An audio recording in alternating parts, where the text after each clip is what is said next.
মানুষের নাম ভোটার লিস্টে উঠে নাই, তার এসআইআর চলছে।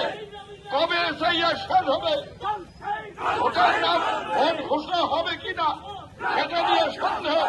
তাই আমরা দাবি করছি ওই ৬০ লক্ষ লোকের মধ্যে যারা বৈধ ভোটার তাদের সমস্ত লোকের নাম ভোটার তালিকায় তুলে তারপরে ভোট ঘোষণা করতে হবে।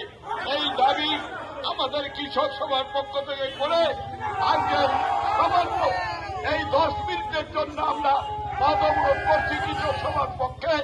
আপনারা যারা এখানকার চাষি বন্ধুরা আছেন, দোকানদার আছেন, ব্যবসায়ীরা আছেন, পথচারীরা আছেন, আমরা তাই আজকে দাবি করছি সরকার নির্বাচনের মুখে আলু চাষিরা ব্যাপক ক্ষতিগ্রস্ত আত্মহত্যার দিকে যাবে।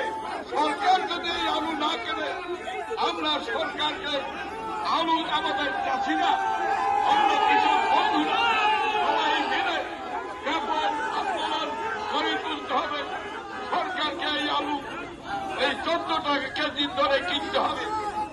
আমাদের বামফ্রন্ট সরকার যখন ছিল তখন এই কৃষকের আলু আমরা কিনছিলাম, আমরা তখন বাইরে রপ্তানি করেছিলাম। কৃষক এই সংকটে পড়ে নাই, কিন্তু মমতার আমলে কেন ক্ষতি করে অলাভজনক দামে সেই আলু বিক্রি করা হলো।